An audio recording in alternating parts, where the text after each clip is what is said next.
भारतीय साक्ष्य अधिनियम के तहत पिछले लेक्चर में सेक्शन 9 तक आपको बताया गया था। यानी कि भारतीय साक्ष्य अधिनियम में धारा 9 तक पिछले लेक्चर में आपका बताया गया था।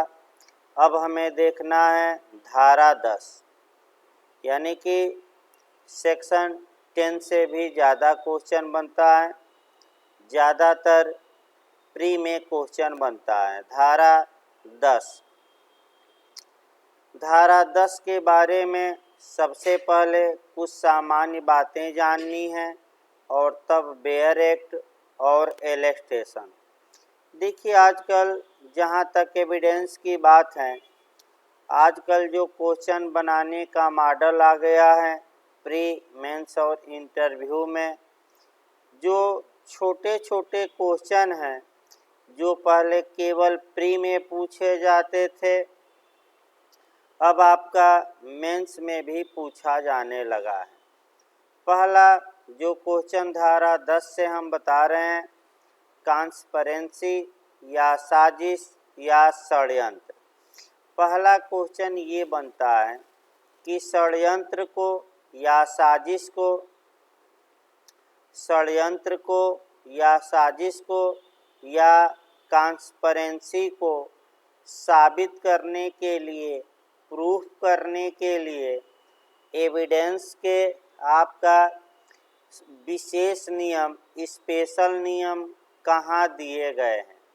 तो धारा 10 में, एविडेंस की धारा 10 में षड्यंत्र को साबित करने हेतु एविडेंस के स्पेशल रूल दिए गए हैं, विशेष नियम दिए गए हैं। अब विशेष नियम क्या हैं, इसकी चर्चा अभी हम बेयर एक्ट में करेंगे। जो दूसरा आपका क्वेश्चन है वह देखा जाए, षड्यंत्र की परिभाषा कहाँ दी गई है। ये कई बार एलएलएम स्तर पर भी पूछा गया है। षड्यंत्र की परिभाषा आईपीसी की धारा, यानी कि आईपीसी की धारा 120A में दी गई है। अगला क्वेश्चन आपका ये बनता है कि 120A कब जोड़ी गई।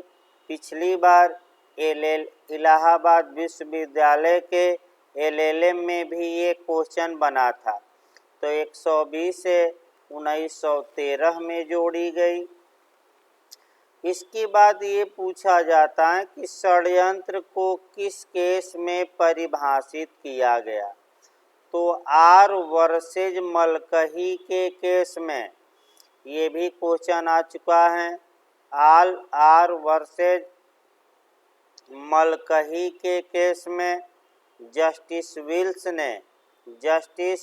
विल्स ने षड्यंत्र को परिभाषित किया और वही परिभाषा भारत में भी लागू होती है 120 से। जहाँ तक षड्यंत्र की बात है, षड्यंत्र एक अपरिपक्व अपराध होता है, यानी कि इनसिएंट ऑफेंस होता है या इंचोटेड ऑफेंस होता है या अपूर्ण अपराध होता है। अपूर्ण अपराध होता है। ये झारखंड में पूछा गया था जे में, इसको भी बताया जाएगा। धारा 10 पर जो केस पूछा जाता है, 4 केस कम से कम याद रखना है। पहला क्वीन बनाम ब्लैक एंड टाई का, दूसरा मिर्जा अकबर का, तीसरा जो केस याद रखना है भगवान स्वरूप का, और आपका जो अच्छा देखिएगा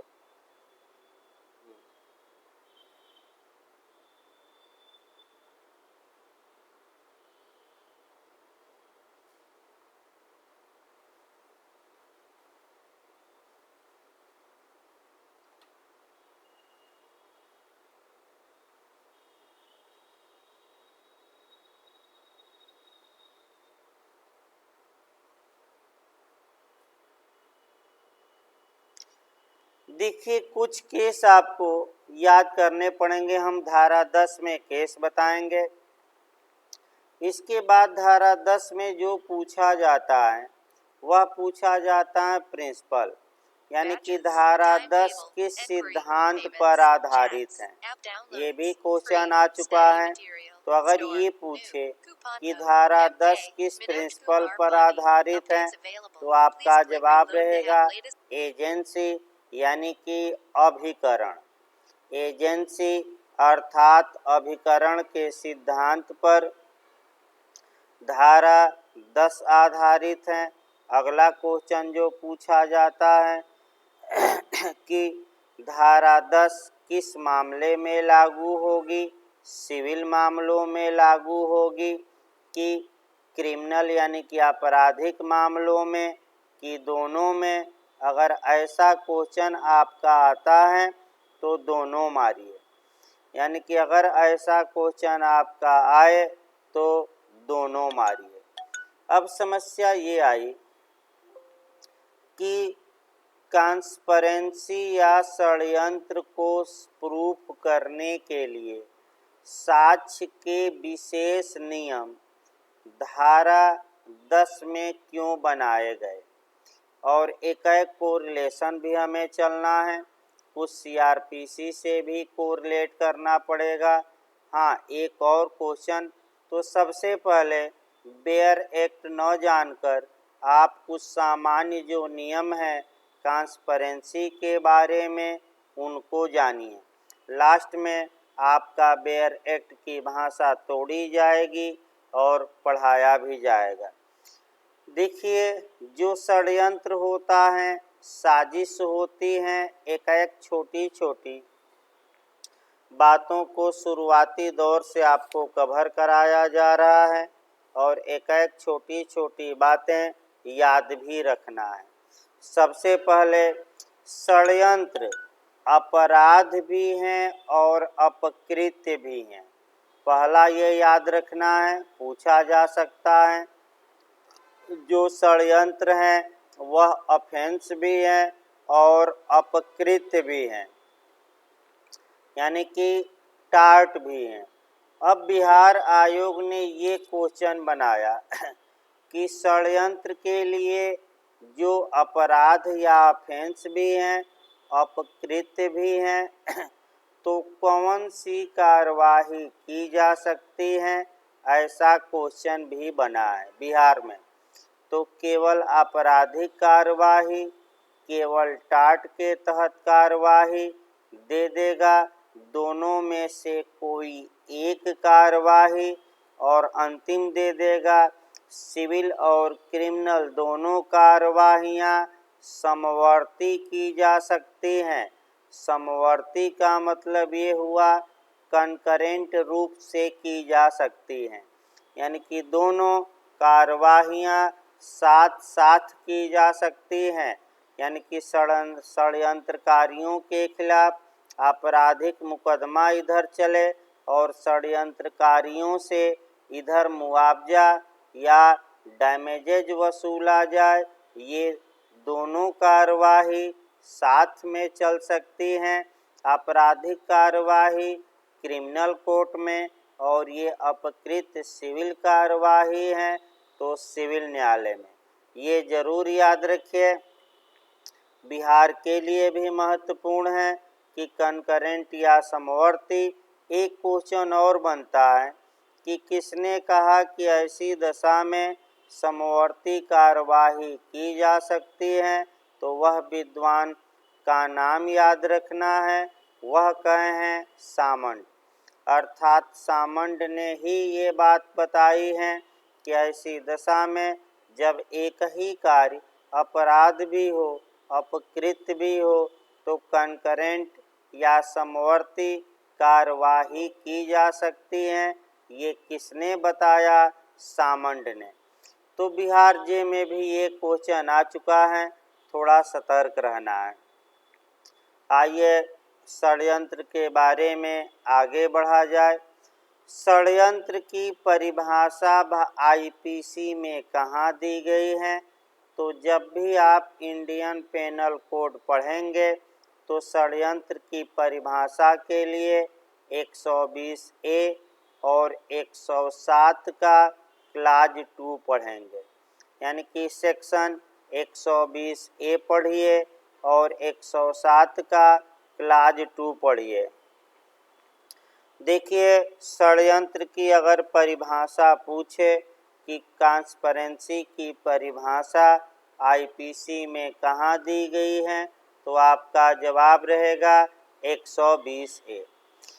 अब दूसरा क्वेश्चन मैं बताया कि 120A जो ट्रांसपेरेंसी को डिफाइन करती हैं, ये पिछली बार इलाहाबाद विश्वविद्यालय के आपका LLM प्रवेश परीक्षा में पूछा गया कि यह धारा कब जोड़ी गई, तो यह धारा 1913 में जोड़ी गई 120 है। फिर पूछा जाता है कि किस केस में सर्वप्रथम षड्यंत्र को परिभाषित किया गया था, तो वह केस है आर वर्सेज मलकही। आर वर्सेज मलकही का केस याद रखिए। आर वर्सेज मलकही के केस में जस्टिस विल्स ने, जज का नाम भी कभी काल पूछ लिया जाता है, जस्टिस विल्स ने ट्रांसपेरेंसी को अर्थात षड्यंत्र को परिभाषित किया। षड्यंत्र की क्या परिभाषा दी गई? अब षड्यंत्र की परिभाषा हम देखें, इसके पहले आईपीसी की एक धारा और निपटा दिया जाए। आईपीसी की धारा 107 के क्लाज सेकंड में या सेकंड खंड में षड्यंत्र द्वारा दुष्प्रेरण के बारे में प्रावधान किया गया है, यानी कि ट्रांसपेरेंसी द्वारा एबेटमेंट, यानी कि षड्यंत्र द्वारा दुष्प्रेरण 107 के सेकंड खंड में और षड्यंत्र की परिभाषा आईपीसी की धारा 120A में। तो षड्यंत्र होता क्या है, पहले इसको परिभाषित किया जाए और तब आगे बढ़ा जाए। जहाँ तक 120A की बात है, षड्यंत्र देखिए होता क्या है। जब दो या दो से अधिक व्यक्ति किसी अवैध कार्य को, यानी कि किसी अवैध कार्य को या ऐसा कार्य जो अवैध न हो, अवैध न हो का मतलब ये हुआ कि ऐसा कार्य जो वैध हो। जब दो या दो से अधिक व्यक्ति किसी अवैध कार्य को या ऐसे कार्य को जो अवैध न हो यानी कि वैध हो करने मतलब कि खुद करने या करवाने के लिए सहमत होते हैं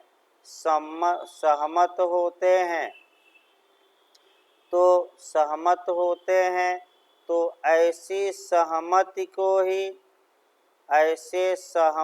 को ही रजामंदी को ही क्रिमिनल ट्रांसपेरेंसी कहा जाता है। यानी कि जब दो या दो से अधिक व्यक्ति किसी अवैध कार्य को या किसी वैध कार्य को या तो करने या करवाने के लिए रजामंद होते हैं तो ऐसी रजामंदी को ही क्रिमिनल ट्रांसपेरेंसी कहा जाता है।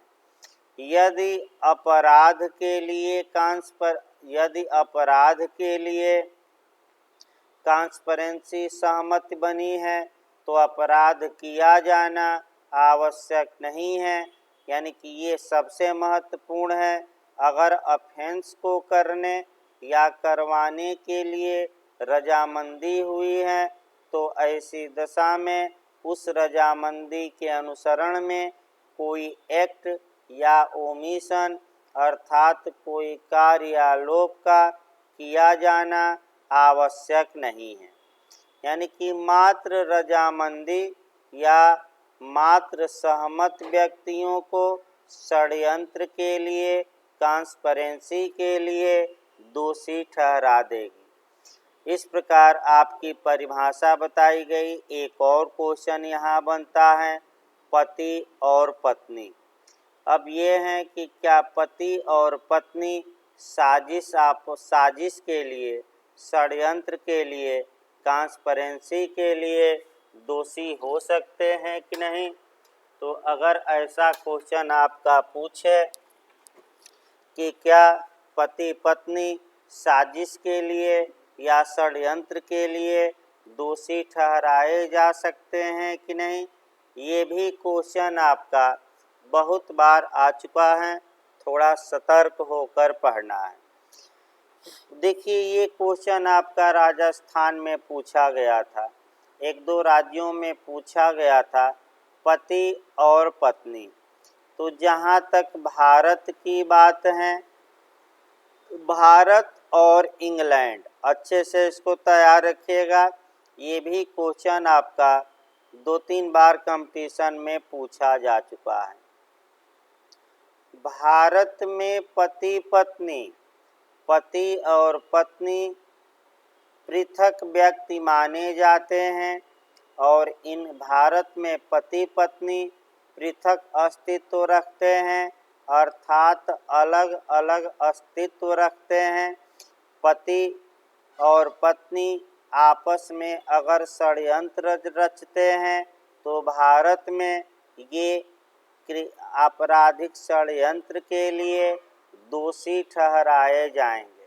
अर्थात पहला नियम ये मिला कि भारत में पति पत्नी षड्यंत्र के लिए दोषी होंगे। क्यों दोषी होंगे? क्योंकि भारत में इन्हें अलग अलग पर्सनालिटी का अलग अलग व्यक्तित्व प्राप्त है। लेकिन इंग्लैंड में पति पत्नी को एक माना जाता है।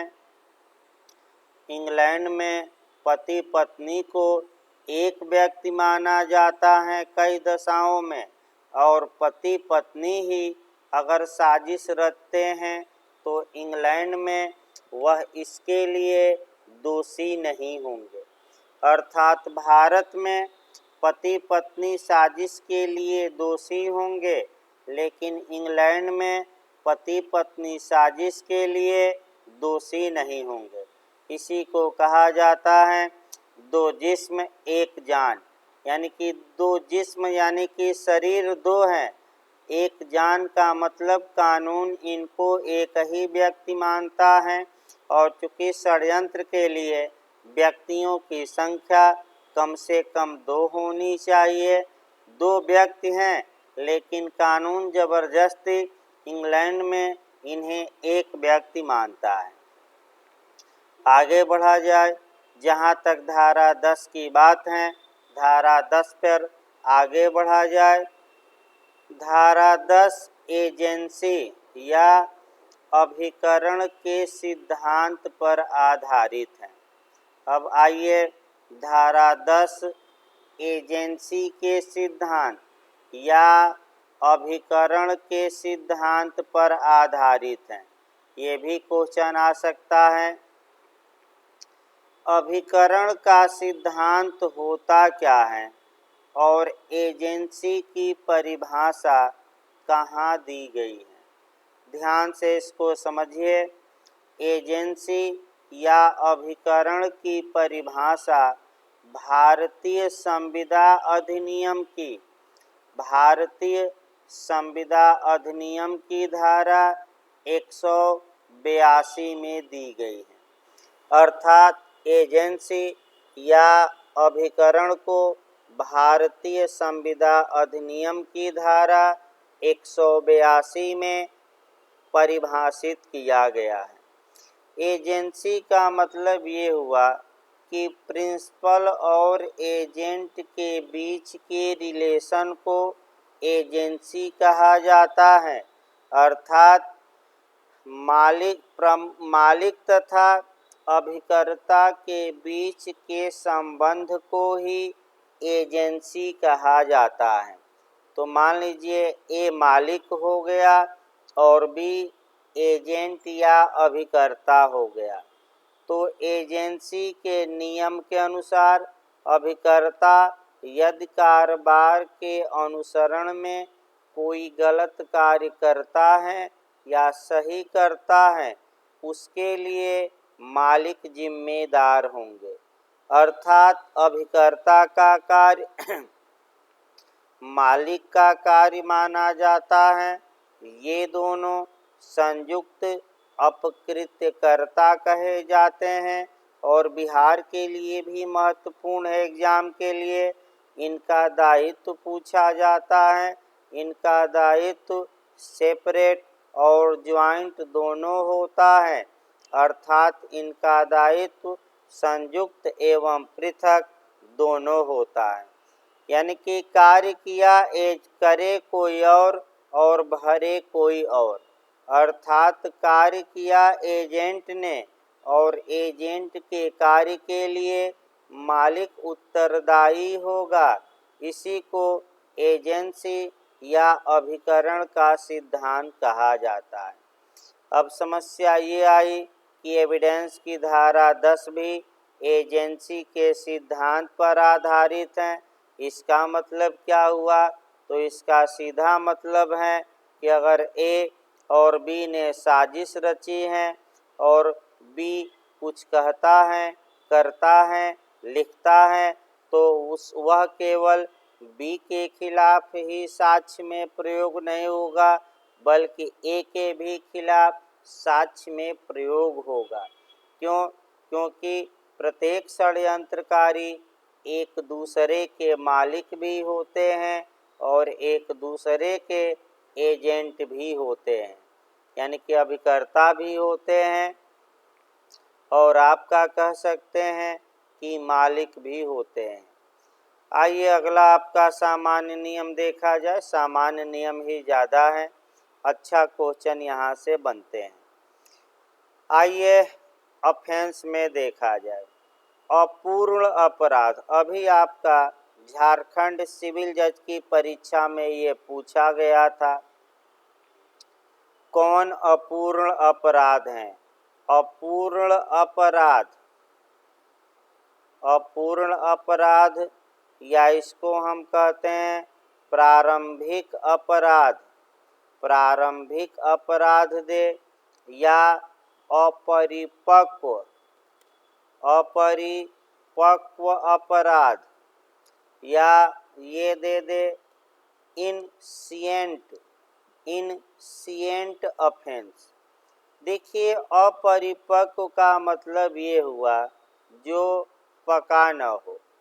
जो पका न हो का मतलब ये हुआ कि व्यक्ति ने जो चाहा वह पूरा नहीं हुआ। तो आईपीसी के तहत याद रखिए 3 ऐसे अपराध हैं जो अपरिपक्व अपराध कहे जाते हैं। 3 कौन कौन से अपराध हैं, तीनों को बताया जाए, तब तीनों पर एक उदाहरण देखा जाए।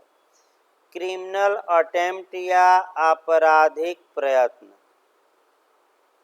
यानी कि पहला जो अपराध है क्रिमिनल अटेम्प्ट या आपराधिक प्रयत्न का, दूसरा आपका है आपराधिक षड्यंत्र है, क्रिमिनल कॉन्स्पिरेसी है, और जो तीसरा अपराध है वह है एबेटमेंट या दुष्प्रेरण। अब देखिए अच्छे से याद रखिएगा, झारखंड ने ये बनाया था कि कौन अपूर्ण या अपरिपक्व अपराध नहीं है या कौन है। अगर ये तीनों आए और उपर्युक्त सभी पूछे तो उपर्युक्त सभी मारिए, लेकिन क्वेश्चन घुमावदार आ रहा है, 4 ऑप्शन दे रहा है और 4 ऑप्शन में कह सकते हैं इन तीनों में से कोई एक रह रहा है। अपरिपक्व का मतलब ये हुआ कि व्यक्ति ने जो जिस कार्य के लिए अपराध किया या साजिश रची वह कार्य सफल नहीं हो पाया।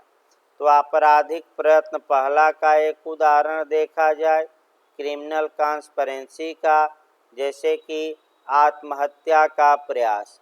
ए आत्महत्या या सुसाइड करने के लिए कुएं में कूद जाता है लेकिन मरता नहीं है, तो ऐसी दशा में ये आत्महत्या का प्रयास माना जाएगा। अपरिपक्व अपराध इसलिए है क्योंकि पका नहीं, यानी कि ए जो कार्य करने जा रहा था उस कार्य में असफल हो गया क्योंकि मरा नहीं। आपराधिक साजिश का एक उदाहरण देख लिया जाए। ए और बी ये साजिश रचते हैं कि चलो संसद भवन को बम से उड़ा दिया जाए, तब तक पकड़ लिए जाते हैं। ये भी कार्य पूर्ण नहीं हुआ, इसीलिए इसे अपरिपक्व या अपूर्ण अपराध कहा जाता है। और तीसरा उदाहरण एबेटमेंट या दुष्प्रेरण का है। ए ने बी को उकसाया कि हे बी तुम सी की हत्या कर दो, और बी ने हत्या करने से इनकार कर दिया। कार्य नहीं हुआ, फिर भी ए हत्या के दुष्प्रेरण के लिए दंड का भागी होगा। यानी कि तीनों को हमने एक एक उदाहरण द्वारा समझाया। अब धारा 10 को आगे बढ़ाया जाए। जहाँ तक धारा 10 की बात है, धारा 10 में आपका जो अगला पॉइंट देखना है कि जो षड्यंत्रकारी होते हैं, देखिए आपका सामान्य नियम यह है कि एक व्यक्ति द्वारा किया गया कथन दूसरे व्यक्ति के विरुद्ध साक्ष्य में इस बार पूछा भी गया था ये क्वेश्चन आपका पिछली बार, भाई देखिए अच्छे से इसको। सामान्य नियम ये है कि एक व्यक्ति द्वारा या एक अपराधी अभियुक्त द्वारा किया गया कथन दूसरे अभियुक्त के विरुद्ध साक्ष्य में प्रयोग नहीं किया जाता। यानी कि ए और बी दोनों अभियुक्त हैं। ए ने कुछ कथन किया और बी के बारे में भी कुछ वह बताया, तो सामान्य नियम ये है कि ए ने जो कथन किया, कार्य किया या लिखा वह बी के खिलाफ साक्ष्य में प्रयोग नहीं होगा। लेकिन यह विधि का पूर्ण नियम नहीं है, इसके कुछ एक्सेप्शन हैं। वह यूपीजे में पूछा गया था। धारा एविडेंस की 30 अभियुक्त आपका अपवाद हैं। एविडेंस की धारा 133 अपवाद हैं और एविडेंस की धारा 10। अच्छा क्वेश्चन इस पर बन रहा है कंसेप्चुअल। तीनों धाराओं को एक जगह एकत्र कर दिया गया है। फिर से एक बार इसको देखिए। सामान्य नियम यह है कि एक व्यक्ति द्वारा कही गई बातें या किया गया कार्य या कही गई बातों से दूसरा व्यक्ति प्रभावित नहीं होता, लेकिन यह विधि का पूर्ण नियम नहीं है। 3 धाराएं एविडेंस में, इसका एक्सेप्शन है धारा 30, धारा 133 और धारा 10। अच्छे से इसको तैयार रखिए। पिछली बार कंसेप्चुअल क्वेश्चन यहाँ से भी बना है। अगला आपका सीआरपीसी में कोरिलेट करना है। सीआरपीसी में जो कोरिलेट करना है वह करना है 223। यानी कि जो षड्यंत्रकारी होते हैं, अच्छे से याद रखिए, उनका ज्वाइंट ट्रायल हो सकता है। यानी कि उनका संयुक्त विचारण हो सकता है। देखिए जो षड्यंत्रकारी होते हैं उनका ज्वाइंट ट्रायल होता है, संयुक्त विचारण किया जाता है। अब ये समस्या आई कि ऐसा प्रावधान कहाँ किया गया है पूछे, तो आपका जवाब रहेगा धारा सीआरपीसी के 223। अब आइए आपका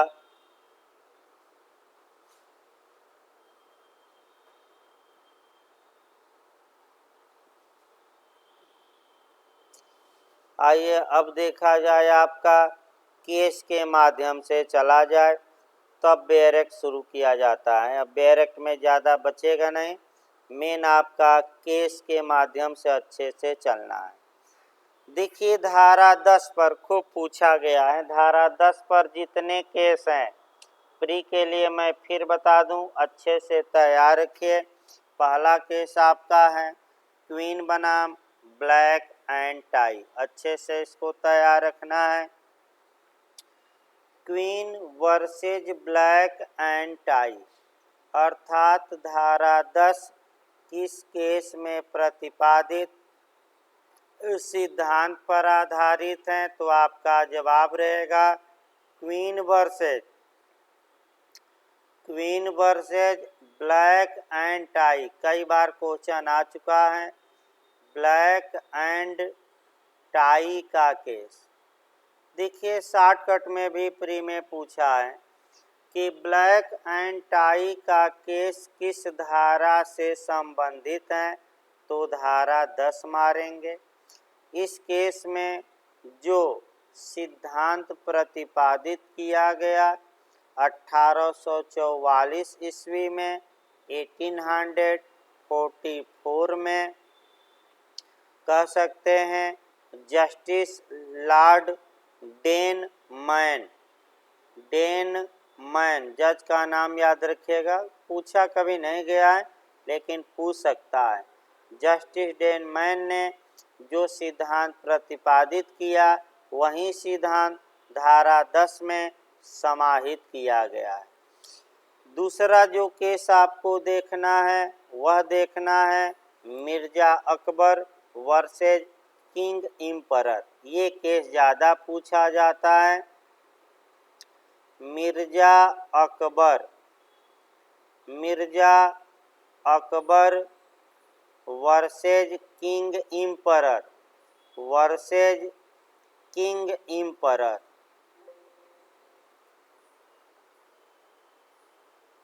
Mirza Akbar versus king emperor, ये केस ज़्यादा पूछा जाता है और 2-3 राज्यों में ये केस पूछा गया है।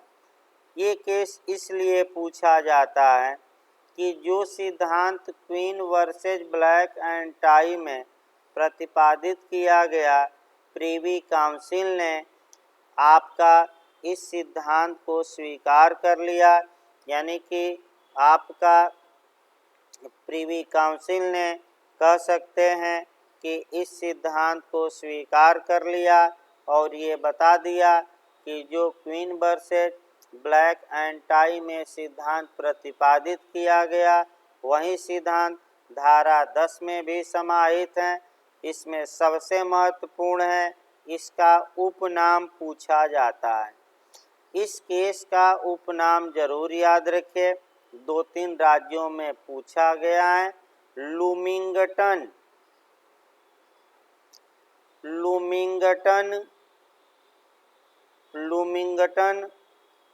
रोड शूटिंग षड्यंत्र केस। लूमिंगटन रोड शूटिंग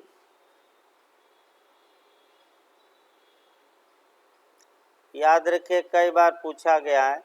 छत्तीसगढ़ से लेकर कई राज्यों में लूमिंगटन रोड शूटिंग षड्यंत्र केस किस केस को कहा जाता है, तो आपका जवाब रहेगा Mirza Akbar versus king emperor. अब देखिए ये केस काफ़ी महत्वपूर्ण है, 1-2 सिद्धांत भी इसमें बताए गए, इसलिए हल्का सा इस तथ्य को देखा जाए। इस तथ्य को आपका देखा जाए, ज़्यादा अगर पढ़ना हो तो आप किताब से पढ़ सकते हैं। आपका लेटर बम वाला केस है, यानी कि लेटर वाला भी इसे केस कह सकते हैं, लेटर या पत्र वाला। देखिए हुआ क्या, एक उदाहरण से ही देखा जाए। ए तथा बी पति पत्नी है, यानी कि ये पति हैं और भी पत्नी है।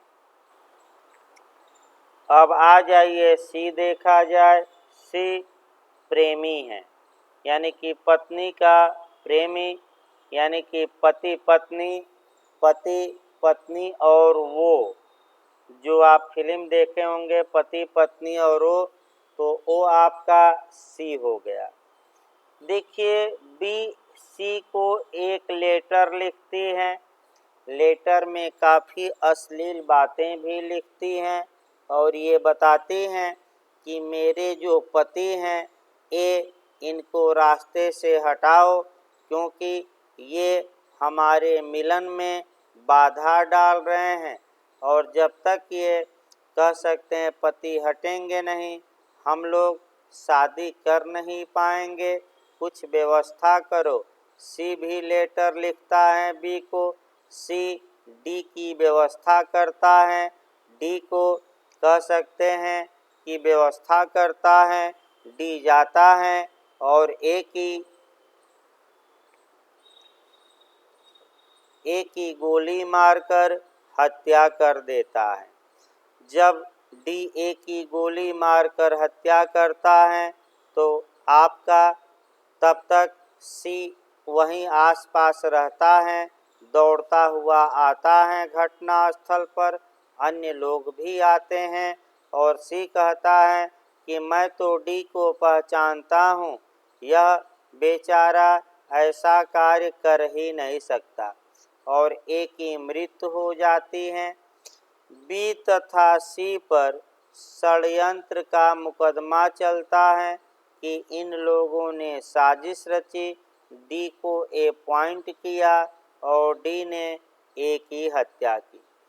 जो सबसे महत्वपूर्ण इसमें निर्णय आया, उसी निर्णय को आपको गौर करना है और वहीं गलती ज़्यादा होगी, यानी कि जो अब आपको बताया जा रहा है वहीं आपकी गलती ज़्यादा होगी और इसी को समझना है। जो बहुत अंदर से क्वेश्चन पूछे कि आशय की पूर्ति के बाद, याद रखिए आशय की पूर्ति के बाद, आशय की पूर्ति के बाद अगर किसी षड्यंत्रकारी ने कुछ कहा है, लिखा है या किया है तो साक्ष्य में वह प्रयोग नहीं किया जाएगा। आशय की पूर्ति का मतलब ये हुआ कि जब षड्यंत्र का कार्य हो गया या जब षड्यंत्र उजागर हो गया, यानी कि ए तथा बी ने जब आपका कह सकते हैं कि जब ए की हत्या हो गई तो बी तथा सी ने उसके बाद क्या कहा मिर्ज़ा अकबर में, वो साक्ष्य में महत्व नहीं रखेगा, साक्ष्य में स्वीकार नहीं किया जाएगा। लेकिन ए की हत्या के पहले बी तथा सी में लेटरबाजी हुई थी और उन पत्रों से ही ये साजिश की बू आ रही थी। उन लेटरों में ऐसी बातें लिखी गई थी जिसमें कि ये साबित होता था कि बी सी ने साजिश रची। ये सबसे महत्वपूर्ण पॉइंट था। अगला केस देखिए, अगला केस जो पूछा जाता है आपका शार्दुल सिंह कविसर, शार्दुल सिंह का केस पूछा जाता है। भारत के उच्चतम न्यायालय ने शार्दुल सिंह के केस में ये बता दिया कि धारा 10 और ब्लैक एंड टाई में प्रतिपादित जो सिद्धांत हैं वह एक ही है। तो तीसरा केस आपको याद रखना है, शार्दुल सिंह का याद रखना है, Shardul Singh Kavisar versus state of Bombay. Shardul Singh Kavisar versus state of Bombay के वाद में उच्चतम न्यायालय ने बता दिया कि धारा 10 एजेंसी के सिद्धांत पर आधारित है और अंतिम केस जो आपको देखना है वह देखना है आपका भगवान स्वरूप लाल विशनलाल वर्सेज स्टेट ऑफ महाराष्ट्र। ये भी पूछा जा चुका है कंपटीशन में। भगवान स्वरूप लाल विशनलाल वर्सेज स्टेट ऑफ महाराष्ट्र, इसमें उच्चतम न्यायालय ने बताया कि धारा 10 केवल 2 बातों को साबित करने के लिए बनी है। आपका षड्यंत्र का अस्तित्व, यानी कि षड्यंत्र रचा गया, और दूसरा षड्यंत्र के पक्षकार। ये आपका अच्छे से याद रखना है। तो धारा 10 के तहत क्या साबित किया जाता है? तो षड्यंत्र का अस्तित्व, और दूसरा क्या साबित किया जाता है? तो आपका षड्यंत्र के कौन पक्षकार थे। आइए, सामान्य बातें लगभग हो गई प्री में, जहाँ से क्वेश्चन बन सकता है। अब बेयर एक्ट आपका पढ़ा देना है। आइए देखा जाए बेयर एक्ट क्या कहता है। अब बेयर एक्ट से सही रहेगा। देखिए बेयर एक्ट में क्या कहा गया। धारा 10 में सामान्य परिकल्पना के बारे में षड्यंत्रकारी द्वारा कही या की गई बातें। देखिए, जहाँ की यह विश्वास करने का युक्त आधार है, यानी कि जहाँ की यह विश्वास करने का युक्त आधार है, बिलीव करने का रीजनेबल बेस है, युक्त आधार होना चाहिए।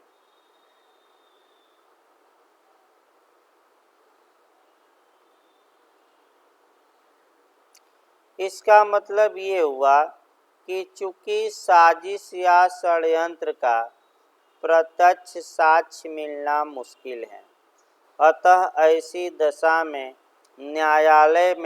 आप न्यायालय को उचित रूप से केवल विश्वास दिला दीजिए। क्यों? यानी कि उतना साक्ष्य देना आवश्यक नहीं है जितना कि अन्य मामलों में दिया जाता है, क्योंकि साजिश गुप्त रूप से योजना बनती है, गुप्त रूप से कार्यान्वित किया जाता है, गुप्त रूप से बढ़ाया जाता है।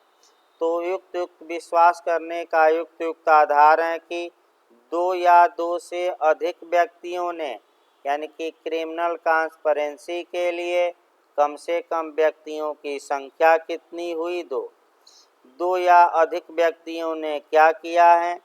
कोई या तो अपराध या एक्शनेबल रॉन्ग, यानी कि अनियोज्य दोष। अनियोज्य दोष, जो ये अनियोज्य दोष, यानी कि इसका मतलब साजिश के लिए जो धारा 10 हम बता रहे हैं, आपराधिक मामले और सिविल मामले दोनों में लागू होगी। अपराध या अनियोज्य दोष को करने के लिए मिलकर षड्यंत्र किया है। मिलकर क्या किया है? षड्यंत्र किया है।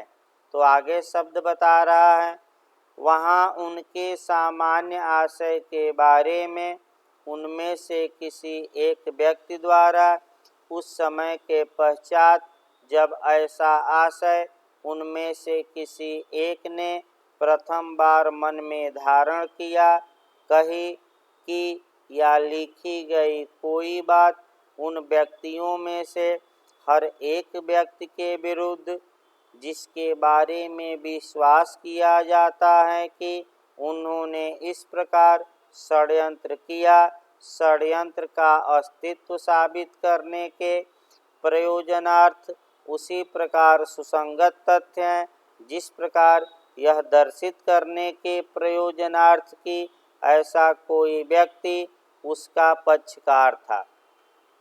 यानी कि जब ये षड्यंत्र रच लिए तो एक के मन में जब ये आशय आया, तो मान लीजिए एक व्यक्ति है, इसके मन में आशय आया। इस आशय के बाद ए ने जो कहा वह बी, मान लीजिए ए ने अपनी बात बी को बताई, बी ने सी को बताई, तो ए के मन में जो आशय पहली बार आया उसके बाद जो भी पक्षकार कुछ कहा है, कुछ किया है, कुछ लिखा है, वह साक्ष्य में सुसंगत होगा। यानी कि एक ही बातें ए के खिलाफ, बी के खिलाफ, सी के खिलाफ साक्ष्य में प्रयोग होंगी। बी की बातें भी ए के खिलाफ, बी के खिलाफ, सी के खिलाफ साक्ष्य में प्रयोग होंगी। आपका यानी कि धारा 10 एजेंसी के सिद्धांत पर आधारित है। एक ने जो कहा वह कह सकते हैं कि सब षड्यंत्रकारियों के खिलाफ साक्ष्य में प्रयोग होगी। तो आखिर किस रूप किसके लिए होगी? तो षड्यंत्र का अस्तित्व साबित करने, यानी कि षड्यंत्र रचा गया और कौन व्यक्ति षड्यंत्र का पक्षकार था। तो इस प्रकार आपका धारा 10 प्री में ही आती है। समाप्त हुई। धन्यवाद।